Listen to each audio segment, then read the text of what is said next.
분인데 국민의힘의 그 군 출신의 여성분 강선영이 강선영 의원 저는 진짜 그 아니 아까 그 영상 보셨습니까? 그거 보였어요? 영상 보였어요? 아니 그분이 들어가고 하시는 말씀이 있는데 네. 오전 했던 말을 리바이벌 하면서 아무런 문제가 안 된다는 얘기를 하는 거예요. 아 제가 지금 이게- 검색해봤거든요. 네, 어떤 발언을 했냐면 내란 단정을 무리고 공공 질서를 지키기 위한 계엄이다. 이런 발언들을 하셨네요. 다 집어치우고 집에나 가세요. 그러니까. 위헌정당으로 스스로 자멸하고 있는 국민의힘은 국민의 적으로 어느 순간부터 규정이 돼 있는 겁니다. 우리가 잘못 뽑아서 키웠어요. 강선영이도 문재인 정부에서 2계급 올려주면서 별 달아줬는데 네. 예, 그리고 서욱 장관이 저기 호남 출신이라고 뽑아가지고 별 달아줬는데 완전히 또 저쪽 비례로 가가지고 저 모양으로 놀더라고요. 아니 그러면은 전반적으로 지금 국힘의원들이 이렇게 얘기를 하고 있고 심지어 제가 이제 어제 속보로도 보고 굉장히 어이가 없고 말이 안 나왔는데 지금 국민의힘 자체에서는 정말 저는 이거 범죄 집단이라고 생각이 들거든요. 진짜 솔직히 말하면은 이 시국에도 이 윤석열 탄핵하는 거를 반대한다는 걸 당론으로 채택을 했어요. 이거 어떻게 보셨습니까, 의원님? 이게 이 와중에도 이거를 막을 수 있다라고 생각을 하고 또 윤석열이 얘기하고 있는 민주당의 독주의 경고를 위한 조치였다. 여기에 똑같은 반응을 내는 거잖아요. 그러니까 민주당의 비상계엄으로 그 특전사 동원해서 경고를 했다고 하는 것 자체가 반란을 시도했는데 민주당에서 저지되었다는 현상은 그대로 인정을 하는 것이고요. 국회의원들이 그러면 안 되는데 한동훈도 마찬가지고 그렇죠. 말이 안 돼요. 왜냐하면 살인자가 살인을 했는데 네. 그 살인자를 갖다가 감옥에 집어넣어 버리면은 그 피해자가 나중에 잘 될지도 모르니까 살인자를 처벌하지 말자는 거잖아요. 정확한 그렇죠. 표현입니다. 네. 네. 나중에 처벌하고 나중에 다시 지가 나을지 우리 당이 나을지는 국민들 앞에서 다시 하나 둘 셋에서 달리기 하면 되는 거예요. 네. 국민들 앞에 자기가 좋은 정책을 내서 그렇죠. 그리고 저는 아까 가장 답답한 부분이 뭐였냐면 국민의힘 의원들이나 국민의힘 그 평론가들이 하는 얘기가 이게 지금 법으로 내란의 범죄가 확정됐건도 아닌데 내란이라고 얘기하지 말자 이런 얘기를 하더라고요. 그래서 이제 우리 당에서는 근데 그래서 입법부가 할 수 있는 것은 탄핵이잖아요. 예. 우리는 내란으로 탄핵을 할 겁니다. 반드시. 그러니까 제가 말씀드리고 싶은 건 이 내란이라는 그 범죄가 우리가 법으로 처벌이 아직 나오기 전이라고 하더라도 이 내란의 범죄는 지금 벌어진 거잖아요. 명확하게. 네. 근데 이걸 지금 법적으로 피해 나가기 위해서 이렇게 주장하는 거에 대해서 이거를 어떻게 해야 될지 저는 아까 좀 참담하더라고요. 답답하고. 네. 스스로 고립시키는 거예요. 그러니까 대중들 국민들의 인식은 분명합니다. 대한민국 국민을 무시하면 안 돼요. 맞습니다. 대한민국 국민이 지난 80년 동안 이룩한 경제 성장만이 아니라 가치관, 민주주의를 사랑하고 민주주의를 스스로 키워왔다는 자부심이 있는 이 국민들 앞에 그런 소리 하면 안 맥혀요. 맞습니다. 그리고 계엄을 선포할 수 있는 기준 중에 아시겠지만 반대당의 폭주가 심하면 계엄을 선포할 수 있다가 있는 게 아니잖아요. 네, 솔직히 이거 그냥 저희가 이 이거는- 상황에서 웃으면 안 되는데요. 그 애들이 그러니까 뭐야 용돈 안 준다고 밥상 뒤엎은 겁니다. 이거 지금. 아니 근데 이걸 본인의 입으로 위법한 계엄이라는 거를 어떻게 보면 역설적으로 얘기를 하고 있는 그렇죠. 거예요. 옛날에 저 중학교 다닐 때 저희 반에 일진 애들이 있었거든요. 네. 게임하다가 우리 그 반대편이 이기면 바로 주먹 날라왔어요. 네. 그거예요. 그걸 정확해. 그냥 주먹을 날리는 거예요. 근데 그걸 선생님이 혼내러 왔더니 아니야 얘가 나중에 잘 될 수 있어. 잘 됐어. 얘가 때린 거 아닐 수도 있어. 이렇게 하고 있는 거잖아요. 예. 이거를 어떻게 보면 자백하고 있는 꼴인데도. 예, 오늘 그 국회에서 음. 김민석 의원이 좋은 그 질문을 했습니다. 차관에게 자 비상계엄이면 전시여야 되는데 너 전시로 보냐 아니다. 네. 박한수 전시로 보냐 아니다. 아니다. 그러면 준전시나 비상 상황으로 보느냐 아니다. 아니다. 또 아니다. 끝이에요. 맞습니다. 끝입니다. 근데 무슨 아니 군 차관 지금 직무 대리예요. 장관 직무 대리하고 네. 계엄사령관 6시간 한 박한수가 그렇게 이야기하는데 다른 무슨 토를 날아요. 그러니까 내용과 형식 면에서 이 비상계엄 선포는 위헌이고 위법입니다. 맞습니다. 진짜. 야, 근데 이제 오죽하면은 조선일보의 양상훈 칼럼으로 약간 이 내용이 웃기더라고요. 제목이 되게 웃기더라고요. 정말 이 정도까지는 좀 몰랐다. 아니 조선일보도 지금 이래요. 정말 이 아니, 정도까지는 좀 몰랐다고. 아까 박한수가 허수아비라고 얘기 표현하면 안 되는 것처럼 네. 조선일보가 몰랐을까요? 이미 알고 있었어요. 이제 이게 모르는 게 자랑이 아닙니다. 네, 그렇죠. 몰랐다고 지금 와서 얘기하면 자랑이 아니에요. 그 미국도 몰랐단 말 안 해요. 그러니까는 한국으로부터 통보받은 바 없다고 그렇죠. 그랬었는데 네. 이 사람들은 이미 501 정보요단 등을 통해서 아니 안보실도 그 도청하는데 이거 도청 못해요? 그렇죠. 다 알고 있었어요. 알고 있었기 때문에 만약 이것이 잘못되면 바로 미국 책임으로 들어올 것이라는 걸 알고 신속하게 대응한 거예요. 근데 이제 우리가 윤석열이 얘기한 그 프레임으로 일단은 얘기를 좀 해봤는데 그냥 개인적인 또 근본적인 질문입니다. 의원님은 그냥 이거 정답은 없으니까 네. 의원님이 생각하시기에는 도대체 왜 비상계엄을 그러니까 뭐 갑자기는 준비가 되었다고 네. 얘기하셨지만 네. 어떤 이유로 그러면 비상계엄을 했을까라고 생각이 드세요? 그러니까 이 김용현에 대해서 이제 저와 김민석 의원 등이 그 탄핵 준비를 하고 있었던 것은 사실이에요. 자료를 써놓고 초안까지는 썼었는데 할 거냐 말 거냐 고민을 했는데 제 판단은 12월 10일부터 15일 사이에 계엄을 할 것 같이 저는 판단이 됐어요. 이전에 네.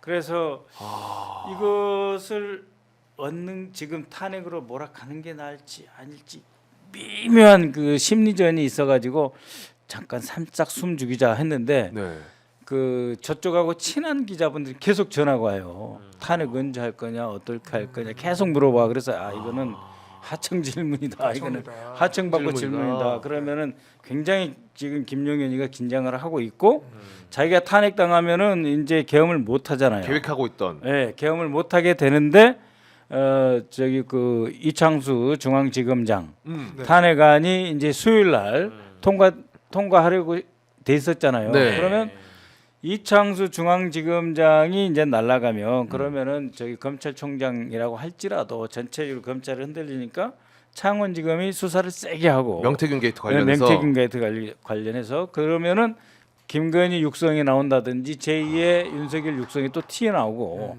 그런 속에서 이 사람들도 탄핵되고 김영현까지 탄핵되면 그거 안 된다. 그래서 그 전에 쳐야 된다. 그래서 이제 그 선공에 들어간 것 같습니다. 그 그 위기감을 날짜가. 느끼고. 네, 저는 12월 10일 정도가 김건희 재의결이 되고 하면은 그때 치고 나올 거다. 뭔가를 할 거다, 분명히. 그러면은 이제 바이든은 힘이 빠지고. 네? 트럼프 왜냐하면 이제 그 임기 사실밖에 안 남았고 트럼프는 아직 그립이 덜 생기고. 그렇죠. 그러면서 미국은 이제 그 약간의 공백기. 크리스마스 시즌에 확 들어가는. 그래서 내가 너무 합리적으로 생각한 것 같은데 10월 10일에서 15일 사이에 계엄할 것 같아 이러고 했는데 한 일주일 10일 땡겨진 거지. 일주일. 대박이네. 거의 뭐 이제 노스트라다무스. 아니 이건 이제 분석이니까. 그렇죠. 그러니까 근데 이제 의원님은 이게 그냥 그럴 것 같은데라는 촉이 아니라 제보도 그렇고 그 정황들을 그 이전부터 파악을 하고 계셨으니까 잠깐 이거 이상하다. 계엄의 움직임이 맞는 것 같다라는 거를 추측을 하신 거잖아요. 그러니까 내년 1월 들어가면은 그러면은 그때부터는 또 트럼프가 힘이 꽉 생기거든요. 근데 이제 저지난주 막 이럴 때 트럼프한테 찍혔거든요. 이 우크라이나 전쟁의 그 확전의 사다리, 에스컬레이션 레더를 올라가려고 하는데 한국도 그러려고 한다. 그러나 트럼프의 정책은 명백하다. 전쟁을 끝내는 것이다. 그걸 3번 이야기했어요. 마이클 월츠라고 하는 그 국가안보보좌관 내정자가 그건 찍혔다는 이야기거든요. 그렇죠. 근데 이제 아까도 채팅으로 좀 많이 남겨주셨거든요. 그 근본적인 질문이 뭐냐면은 우리가 아까 얘기한 것처럼 정말 이 내란의 행위가 명백한데 왜 체포나 수사가 정확하게 들어가지 않느냐? 왜 아직도 인사권을 쓰고 그리고 돌아다니고 이게 가능하느냐? 네. 그리고 오늘 이제 들어오기 전에 보도를 본 거는 지금 심우정 총장은 내란죄 직접 수사 뭐 지시했다 이런 보도는 나옵니다만 네. 근데 직권남용으로 시작돼서 내란죄로 넘어갈 수 있다 뭐 이런 주장들을 하고 있는데 그렇죠. 예. 근데 어떻게 좀 봐야 됩니까? 왜 아직까지 뭘 할 수 있는 직접적으로 바로 할 수 있는 게 사실상 힘든가요? 그러니까 이제 증거가 조금 쌓여가면은 네. 이제 검찰이 됐든 국수본이 됐든 이제 서로 잡아먹으려고 달라들 겁니다. 아 내가 잡겠다. 그렇죠. 이거 내가 잡아야 심우정이 그럴지 몰랐는데 신명보 아들 드디어 제대로 충청도를 대표하는 주자다 이렇게 나올 수 있어요. 한동훈이가 아무것도 아닐 수도 있는 거예요. 세상 일 모르는 거예요. 맞습니다. 네? 그런 거고 우종수는 지가 아까 말씀드렸다시피 방첩사하고 하는 일이 있으니까 이제 그렇게 튀어나오는 거고 그런데 저희가 이것을 이제 그 전까지는 이 탄핵을 둘러싼 지구전이었다, 진지전이었다라고 생각을 하고 지금부터는 속도전, 전격전이다. 우리는 밀어붙이면 이런 그 증거가 튀어나오게 되고 그 튀어나오는 증거는 차곡차곡 쌓여가지고 수사를 안 할 수 없게 안할 만드는 동력이 될 거다. 근데 그렇게 봅니다. 요거를 좀 여쭤보고 싶고 굉장히 저는 수상하게 느꼈던 게 어제 밤에 수사를 해야 되는 검찰과 경찰을 관할하는 법무부 장관과 행안부 장관이 네. 삼청동 안가에 이제 갔다는 단독이 떴거든요. 실제로 차도 그 찍혔고 네. 그 차가 이제 두 사람의 차로 네. 밝혀졌는데 네. 좀 누구를 만나러 갔다고 볼 수 있을까요? 삼청동 안가로 간 거면은 이 두 사람이 동시에 모였다는 건 삼청동 안가가 누가 있는 데지? 거기가 뭐 하는 데예요? 대통령에 안 가니까 거기는 대통령이나 아니면 이제 영부인? 그 올 수 있는 거죠. 거기는 올 수 있다. 사용할 수 있는 거죠. 네. 올 수 있는 거죠. 거기 또 제가 옛날에 있던 회사에 안 가도 하나 있죠. 그래서 좀 봐야 돼요. 이건 좀 네. 봐야 된다. 근데 그거는 이제 속단할 수는 없는데 윤석열이가 어제 술 먹다가 그리 갔는지 그건 모르겠지만 매우 중요한 단서입니다. 근데 이게 이제 이 그 국정원이나 법무부, 경찰, 그러니까 이 관련자들이 모였다는 거는 윤석열 그 정부 출범한 이후에 국정원이 이제 내부 정보를 다시 수집할 수 있게 됐거든요. 그렇죠. 그러니까 어떤 정보를 수집하고 어떤 정보를 분석하고 그리고 어떤 일을 획책하려고 하는지 이 부분은 진짜 주의 깊게 봐야 되는 부분이라고 저는 봅니다. 네. 그러니까 이제 충신이 배신자가 되는 거예요. 그렇죠. 그 브루투스 노도냐 시저 때 했듯이 그러니까 이들이 지금은 아직은 충신의 모습을 띠고 있을 것입니다. 네. 예, 윤석열을 어떻게 보호해야 되냐, 이 위기를 어떻게 돌파해야 될 것이냐. 그렇죠. 우리끼리라도 좀 만나자 해서 만났을 텐데 그 속에서 야, 근데 이렇게 좀 우리도 어려운 게 좀 있어. 예, 이런 것들이 이제 나오게 되죠. 그들끼리만 만났을 수도 있겠군요. 네, 그럴 수 있습니다. 좀 봐야 돼요. 네. 그러면은 요거 가장 중요한 게 이제 우리에게는 이틀의 시간이 있고 7일 요 본회의가 이제 가장 핵심 아니겠습니까? 예. 요때 김건희 특검법이랑 윤석열 탄핵 소추안 요거를 함께 처리를 한다는 건데 요거를 이게 전 궁금한 게 순서가 어떻게 좀 순서도 중요하지 않나라는 생각을 했거든요. 그러니까 국민의힘이 김건희 특검법을 막으려면 들어와야 되잖아요. 예. 근데 이거 하려고 들어왔다가 탄핵 소추까지 그러면은 같이 표결을 하는 건가요? 국민의힘도? 그때 되면 나가요. 그 이렇게 돼 있습니다. 그러니까 이제 대통령 탄핵 소추는 네. 전체 의원의 3분의 2, 그러니까 200표가 필요하고 200표가 필요하고 200표가 필요하고 네. 김건희 특검은 3분의 2가 필요해요. 재석 의원의 재석. 3분의 2. 네, 네. 예, 그러니까 이제 출석한 의원들 자들이 중에, 네. 저분들이 안 안 들어오면 오더라도 우리가 192명이 192 하면은 끝나는 거죠. 끝나는 거죠. 이게 김건희 통과되는 특검법. 거지. 예, 그건 통과되는 거고 예. 이제 탄핵은 저 사람들이 몇 표라도 반란표가 있어 줘야 되는 것이고 그런데 이제 저 사람들이 들어와 가지고 그 명패는 받고 그 용지에 가도 안 쓰고 부도 안 쓰고 뭐 내나 이렇게 달랑달랑 들고 그냥 투표함에 넣어버리면은 그건 이제 기권 처리가 된다고 하는데 네. 이렇게 되면은 이 그 재석에 포함이 돼요. 아 재석에 포함이 돼요? 네, 그러니까 김건희 특검의 경우에. 아 오케이. 예, 근데 이제 함부로 이야기할 수는 없고 우리 원내 대표단에서 지금 머리를 짜매고 있는데 뭔가 수를 발견하지 않을까.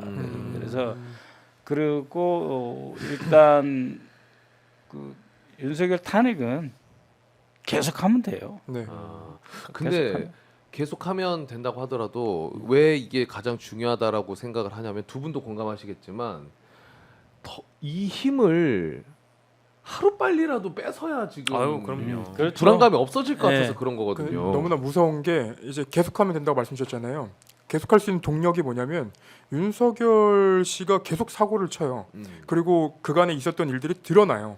그러니까 동력이 끊이지는 않을 텐데 지금 제가 걱정되는 것도 말씀 주신 것처럼 지금 계엄 관련자들 내란의 범죄자들이 다 제자를 지키고 있거든요. 맞아요. 그러면 이 사람들이 수사를 받아야 될 시기가 오면 예. 이 사람들이 다시 그 꿈틀거리지 않을까? 전 그게 걱정되더라고요. 대통령의 또 태도의 측면을 봤을 때 사실 이제 이 사달이 나고 나서 본인이 스스로 뭐 이제 오늘 혹은 뭐 빠르게 좀 대국민 사과라도 한다고 한다면 네. 그래도 좀 뭐랄까 2차 뭐 계엄이라든지 혹은 이재명 대표가 언급했던 국지전까지도 걱정을 안 해도 될 것 같긴 한데 네. 지금 본인이 잘못한 게 없다는 거 아니겠습니까? 그렇죠. 지금 그런 태도를 보이고 있기 때문에 사실 지금 두 발 뻗고 편히 주무시는 국민분들이 없을 없어요. 거예요. 네. 없을 네. 거예요. 언제 또 새벽에 갑자기 불시에 비상계엄을 선포하거나 맞아요. 특히 가장 걱정되는 부분은 이게 만약에 이제 평일에 있었던 일이지만 전혀 모르는 사이에 뭐 토요일 새벽에 만약에 비상계엄을 선포해가지고 의원분들 중에 지방 일정이 있어가지고 못 올라오는 그런 상황, 그렇죠. 혹은 해외 출장까지 다 일일이 파악해가지고 이거를 이제 만약에 시일을 조정했다고 하면 이거 어떻게 됐을까? 이제 그런 좀 두려움들이 있죠. 저도 그래서 의원님한테 마지막 하나만 좀 여쭤보고 싶은 게 이번 비상계엄 왜 실패했다고 생각하십니까? 정확히 말씀드릴게요. 네. 민주당이 저지한 겁니다. 저지, 그러니까 상대가 실패한 게 아니고 민주당이 저지한 겁니다. 저지에 성공한 것. 그렇습니다. 예, 막아낸 거죠. 음. 근데 또 막아낼 수 있느냐? 그건 장담할 수 없기 때문에 계속 우리가 투쟁을 해야 되는 거죠. 그럼 저도 어제 받았던 질문들 중에 하나인데 만약에 그 비상 계엄군들이 본회의장을 점거를 하고 이 네. 의원들이 못 들어오게 한다. 예. 그러면 이 다시 그 비상계엄 철회를 요구할 수 있는 방법이 있습니까? 없죠. 아. 예. 왜냐하면은 우리 이제 의원들이 꼭 본회의장이 아닌 곳에 모여서 통과는 시킬 수 있어요. 그래서 네. 의원회관에 대의실도 있고 하지만은 우리가 그 모이지 못한다는 것은 이미 흩어져서 이게 여러 개로 이렇게 차단될 것이기 때문에 쉽지 않습니다. 네.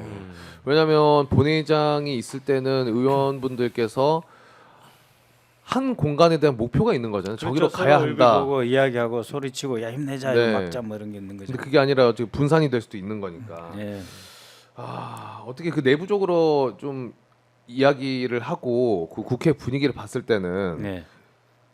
이 탄핵안에 대해서 여당 쪽에서 조금 그래도 공감하는 측면이 있는 분들도 있긴 있습니까? 뭐 누군지는 얘기 못 이럴 하시더라도. 겁니다. 이제 워낙 큰 사건이 터져버렸잖아요. 네. 그 전에 대통령 탄핵 발의는 못할 것이고 김건희 특검 재결만 막으면은 대충 지나갈 거다. 그래서 지구전에서 저쪽이 이길 거다 이렇게 생각을 했는데 싸움이라고 하는 거는 내가 힘들면 상대방이 힘들고 상대방이 힘들면 그만큼 그 사람을 힘들게 한 나도 힘든 거예요. 그래서 이제 그 투쟁이라고 하는 게 어려운 거 아니겠습니까? 저는 너무 갑자기 수위가 확 올라가 버렸기 때문에 그 밑에 벌어지는 것들 그러니까 뭐 중앙지검장이라든지 뭐 감사원 뭐 탄핵이라든지 이건 별게 아닌 걸로 비치는 거예요. 그런 속에서 김건희 특검도 조금 길이 좀 보이지 않을까. 길이 보이지 않을까. 근데 또 그렇게 되면은 이제 저쪽이 약화되는 거죠. 지금 김용현이 이 빠진 거는 그 충암파 전체에서 핵심 축이 빠진 거예요. 그것도 큰 일입니다. 네, 계엄에 저지당했고 김용현도 사의 표명해서 나간다는 것 자체가 네. 큰 축 하나가 저쪽 무너진 거거든요. 그래서 이렇게 밀어붙이면 저는 맞아요. 된다고 확신합니다. 저는 굉장히 중요하다고 개인적으로 생각하는 거는 우리가 지금 24년도에 계엄이라는 걸 볼 거를 상상도 못했잖아요. 그래서 이거는 정말 철저하게 해서 다음 후대에도 혹여나 이런 일이 발생하지 않도록 가장 중요하게 처벌을 해야 된다고 생각합니다. 그래서 정말 어르신 확실하게 말씀에. 사형을 때리고 네. 어르신 말씀이에요. 그렇지 않아요? 근데 이거는 너무 당연한 얘기인 게 지금 그 언론들도 분위기가 좀 몸조심하는 분위기가 있어요. 그게 이상해. 이건 사실은 그 내란 저는 지금 이 사태를 어떻게 규정하냐면 내란의 현행범이 용산 대통령실을 불법 점거하고 있는 거고요. 그리고 내란의 공범들이 이 내란 범죄를 덮기 위해서 다각도로 지금 공조를 하고 있는 상황입니다. 그렇습니다. 그렇기 때문에 이거에 대해서는 언론들과 이제 우리 양식 있는 국민들께서 굉장히 많이 꾸짖어 주시고 이 내란죄가 있는 핵심 주동자들은 법정 최고형과 더불어서 나중에 실제 수사가 어떻게 진전될지 모르겠지만 이 내란범에게 부역한 동조자를 처벌하는 특별법까지 제정해서 어떤 형태로든 이것을 막으려고 했거나 김빼기를 하려고 했거나 수사를 뭐 김빼기 했거나 아무튼 지지부진하게 만들려고 했던 공무원과 국회의원 뭐 정당 모든 사람들을 맞아요. 전 다 처벌해야 된다고 봐요. 저 진짜 공감합니다. 네, 이거 뭐 처벌해야 된다. 네. 그리고 그 의원님 요 지금 우리 채팅에 하도 많이 올라와가지고 네. 되게 궁금해하시는데 네. 지금 선관위 관련해서 아까 저희가 잠깐 이야기 나눴습니다만은 네. 지금 혹시 네. 이 계엄이 터지고 나자마자 정말 빠른 시간 안에 중앙선관위로 간 것 자체가 네. 뭐 윤석열 부부가 뭐 극우 유튜브를 좀 많이 즐겨본다고 하지 않았습니까? 네. 근데 이 부정선거 의혹을 잡기 위해 가지고 그쪽에도 바로 보냈고 또 네. 그게 또 계엄 선포의 하나의 축이 아니냐 이런 의혹 그러니까 제기도 있긴 아까 제가 시작하자마자 얘기를 했는데 네. 김용현이 얘기를 했다고요. 김용현이 그 부정선거를 잡으려고 갔다고 얘기했다고요. 아 김용현이 그 이야기를 했다고? SBS에다가. 예. 나 그거 왜 아까 못 들었지? 근데 이제 그게 왜 그런 거냐면 네, 이미 그렇게 언론 얘기합니다. 한 축에서 제기됐던 워낙에 극우 유튜버들 쪽에서 부정선거론자들이 많잖아요. 그리고 이게 총선 자체가 민주당이 압승을 했었던 이유는 부정선거 때문이었다, 덕분이었다라는 시나리오가 있었어요. 그래서 제가 어떤 유튜버로 얘기를 안 하겠지만 아주 핵심적인 인물 두세 명이 자신의 유튜버에서 계속적으로 이 선관위부터 잡아야 된다, 선관위부터 잡아야 된다 노래를 부릅니다. 실제로 그래서 이번에 선관위를 마치 준비한 듯이 들어가서 선관위에서 어떤 임의로라도 어떤 모르겠습니다. 어떤 자료들을 확보하려고 했던 그런 조치를 하려고 했던 거 아닌가. 거대한 플랜 중에 하나로 거론되는 것이죠. 그것은 방첩사가 주도했다고 봅니다. 그러니까 제가 아까 그래서 뒷부분에 좀 얘기할 기회가 있을 것 같아서 아까 얘기 안 했는데 이건 국회로 그 계엄군들을 보내놓고 이 선관위를 점거하려고 했다는 것은 이 부정선거 의혹은 극우 유튜버들이 주장하는 거거든요. 네. 극우 유튜버들이 주장하는 이 부정선거를 가지고 국회의원들의 자격 자체를 뺏으려고 했던 거 아닌가 저는 그렇죠. 시도를 한 걸로 그러니까는 보고 있었어요. 부정이냐 아니냐가 문제가 아니고 네. 자기가 봐서 미운 놈들은 다 감옥에 쳐집어넣는 그렇죠. 거죠. 선거 자료 가지고. 네. 그게 이번 총선 그렇죠. 이번 총선, 올해 총선에 이번 4월달 4.10 총선. 그리고 이게 가능한 이유가 뭐냐면 계엄법에 뭐라고 돼 있냐면요. 이 전시장 그러니까 계엄이 발령된 이후에는 네. 이 법원이 군사법원으로 가요. 그러니까 바로 이 군사법원에서 처벌이 가능한 거예요. 네. 1심에 끝난다 이런 말. 예. 아하. 군법은 1심 단심이죠? 네. 그러니까 사형을 제외하고 그러니까 사형도 사실은 할 수 있는 건데 네. 사형을 제외하고 대부분의 형이 여기서 끝나버려요. 그러니까 민주당 의원들이나 아니면 이제 그 자신들의 반대되는 야당 의원들을 이렇게 보내려고 한 것 아닌가라는 이제 의심을 할 수밖에 없는 겁니다. 네. 그러네요, 진짜.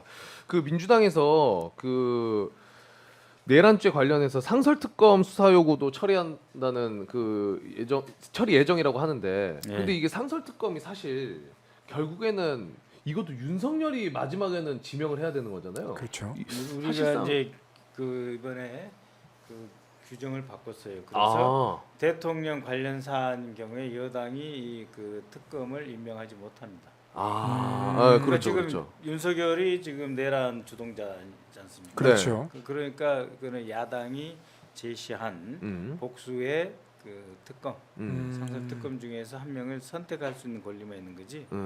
자기가 뭐 집어넣을 수는 없어요. 그러니까 그래서 지난번에 상설 특검 규칙을 바꿨어요. 그래서 윤석열이 선택을 하더라도 무조건적으로 야당이 예, 추천한 예, 예. 특검 후보를 선택해야 되기 때문에 진짜 심각합니다 이거. 네. 제가 항상 말씀드리고 오늘 중간에도 말씀드렸지만 불안한 게 지금 여론에서도 굉장히 이거를 약간 물타기하는 듯한 기사들도 나오고 그쵸. 국민의힘에서는 오늘 김민전 최고의 발언을 보고 경악을 금치 못했습니다. 정말 이런 표현이 맞을지 모르겠지만 저는 개인적으로 정말 역겨웠습니다. 뭔가 뭐 울먹이는 듯한 표현을 써가면서 뭐 여러분들이 우리를 조금만 뭐 지켜달라 이런 이야기를 하는데 국민을 지키는 게 아니라 죽이려고 한 게 이제 그 당이고 그 당에서 이제 만들어낸 대통령 아니겠습니까? 그런데 어쩜 그렇게 뻔뻔스럽게 이야기를 할 수 있는지 그 영상 보셨죠? 맞습니다. 그리고 와. 어제 백분토론 뭐 윤희석 대변인부터 시작해서 제가 어제 보고 너무 이제 화가 났던 부분이 윤석열 대통령에 대한 탄핵과 네. 노무현 대통령에 대한 탄핵을 비교를 하는데 제가 너무 막 화가 나더라고요. 어질어질하다 진짜.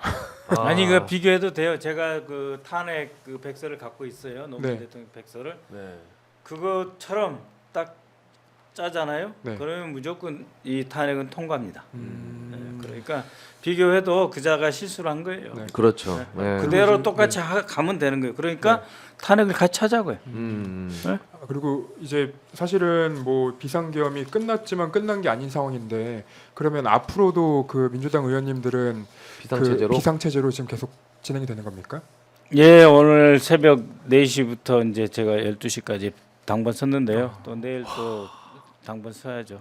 그게 본회의장에서 당. 네, 본회의장에서 당번을 쓴다 하면 무슨 이야기냐면 적어도 3-40분 이내에 올수 거리에 있는- 있어야 되는 거예요. 아. 본회의장에서 당번 쓴 사람들 말고 아. 나머지 분들은 최대한 30분 가까운 내에. 쪽에 안에 의원절에 있어야 되는 거예요. 무조건적으로 이제 바로 올 수 있는 지근거리에 계시는 거고. 아, 야, 알겠습니다. 자, 지금 뭐 채팅으로도 왜 지금 당장 잡아가지 못하냐, 왜 체포를 못하냐라고 이야기해 주시는 분들이 많으신데 저희도 뭐 그렇게 되면 너무나 좋겠죠. 근데 그게 안 되고 있는 것 자체가 일단 경찰과 검찰이 움직이지 않고 있다는 겁니다. 그래서 가장 확실한 게 탄핵인 거고, 그래서 7일이 가장 중요하다고 말씀을 드린 겁니다. 그리고 탄핵을 위해서는 지금 뭐 야권에서는 노력을 하고 계시고 민주당 포함해가지고 다 힘을 쓰고 계시지만 7일날 제가 확신하는 거는 우리의 발걸음도 좀 중요하다는 생각이 들어요. 정말 예. 많은 분들이 좀 밖으로 나와서 목소리를 내주셔야 전반적으로 국힘 의원들도 그 압박을 분명히 받을 수 있을 거라고 그렇습니다. 생각을 하거든요. 그렇습니다. 예. 지금 제가 듣기로는 국민의힘 의원들 중에 그 지역구에 있는 분들도 뭐 문자로 계속 이렇게 뭐 의견을 표출하고 하는 분들도 계신다고 네, 하더라고요. 네. 네. 예, 그럴 겁니다. 예. 그래서 7일이 정말 중요하다는 말씀 다시 한번 드리면서 예. 의원님 어떻게 마지막으로 하고 싶은 이야기 있으실까요? 좀 보고 계신 예, 분들한테. 저희가 이번에 가까스로 그 내란 비상계엄 책동을 막아냈습니다. 앞으로도 막아내겠습니다. 네. 막아낼 수 있었던 것 바로 국민 여러분들이 계시기 때문입니다. 앞으로도 국민 여러분들과 함께하는 더불어민주당이 되겠습니다. 네, 감사합니다. 우리 고맙습니다. 기자님도 마지막으로. 근데 진짜 저도 그 사실 그 계엄이 선포됐던 그날이 진짜 공포의 2시간이었거든요. 맞아요. 그러니까 이 앞에서 민주당 의원님들이 지금 못 들어가는 장면도 너무 공포였고 들어갔는데 이제 일부는 들어가고 일부는 군인들한테 막히는 모습도 너무 공포였고요. 실제로 이 본회의장까지 군인들이 침투하는 것 아닌가 사실 거기까지가 제가 너무 이제 걱정했었는데 다행히도 이제 계엄 철회안에 이제 계엄 철회 요구가 들어갔고 가결이 됐고 지금은 잠시 소강 상태지만 네. 아직까지 끝난 게 아니다. 이게 이제 걱정을 만들어 드리려는 게 아니라 윤석열 대통령 체제 안에서 지금 그 계엄에 가담했던 사람들이 다 제자리에 있다. 네. 그래서 아직까지 우리가 두 눈 부릅뜨고 보고 있어야 된다라는 말씀 좀 드리고 네. 싶습니다. 네. 알겠습니다. 자, 7일에 탄핵 꼭 통과될 수 있도록 많이 힘을 모아주시고 평소에도 확 계엄해버릴까라는 발언을 하던 사람이 대통령 자리에 앉아 있었습니다. 그리고 실제로 계엄을 해버렸고 막아내지 않았더라면 지금 이 방송도 없을 거고요. 지금 우리의 삶 자체가 더 무너져 있고 경제는 그럼요. 더 박살이 나 있을 겁니다. 그 대통령을 지금 국민의힘에서는 자기들의 이권을 위해서 다시 또 막아서고 있는 정말 해산해야 되는 정말 범죄자 집단이라고 저는 생각이 드는데요. 다시 그 꼴을 보지 않고 조금이라도 우리나라 민주주의 그리고 정당이 보수가 무조건 잘못된 게 아니잖아요. 보수도 성숙한 보수 정당을 저희가 만나보려면 이번에 확실하게 심판해야 된다는 생각이 듭니다. 자, 저희는 우리 의원님이랑 기자님이랑 같이 인사 나누면서 예. 내일 저녁 9시에 다시 찾아뵙도록 하겠습니다. 오늘도 많이 들어와서 봐주셔서 진심으로 감사드리고요. 두 분 너무나 감사드립니다. 네, 감사합니다. 네, 고맙습니다. 저희 내일 저녁에 돌아오겠습니다. 고맙습니다.